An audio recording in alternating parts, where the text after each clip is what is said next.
வணக்கம். அனைவருக்கும் வணக்கம். புதுக்குறள் ராமமூர்த்தி என்கின்ற நான் சில புதுக்குறள்களை இயற்றியுள்ளேன். அதில் ஒரு குறளாக இன்று நான் ஒன்றை பதிவிட விரும்புகிறேன். புவிச்செல்வம் வாழும் உயிர்க்கு நிறைச்செல்வம் வேறறுக்காதிருத்தல் நன்று என்பது ஒரு புதுக்குறள். புவிச்செல்வம் என்பது நிலம், நீர், காற்று ஆகும். இவைகள் உயிர் வாழ தேவையான காரணிகள் ஆகும். இதில் நிலம் முக்கிய பங்கு வகிக்கிறது. இந்த நிலத்தை பிளந்து அதன் செல்வத்தை உறிஞ்சுவதன் மூலம் உயிர்கள் வாழ தகுதியற்ற பூமியாக இந்த பூமி மாறும். காரணம், காற்றில் இருக்கக்கூடிய ஒரு விதமான நியூட்ரான்கள் அனைத்தும் அழிந்து போகக்கூடிய தன்மை உடையதாக இருக்கின்றது. காற்றில் ஈரப்பதம் இருக்காது.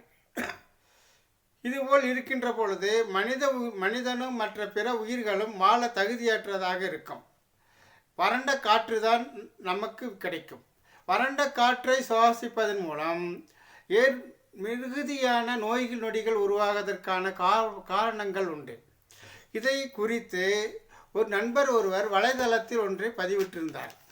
தமிழகத்தில் ஒரு பகுதியில் நியூட்ரான்கள் எடுப்பதை பற்றி வலைதளத்தில் பதிவிட்டிருந்தார்.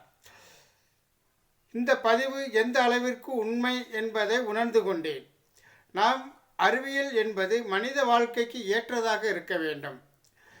அது அழிவிற்கும் வியாபாரத்திற்கும் பயன்படுத்தக்கூடாது என்பதை புரிந்து கொள்ளுதல் வேண்டும். ஆக புவிச்செல்வம் என்பது எந்த அளவுக்கு நாம் மனித உயிர்களும் பிற உயிர்களும் வாழ்வதற்கு தேவையானது என்பதை நீங்கள் தெரிந்து கொள்ள வேண்டும்.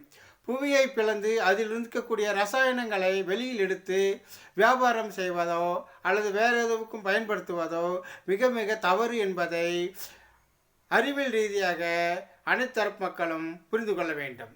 நன்றி.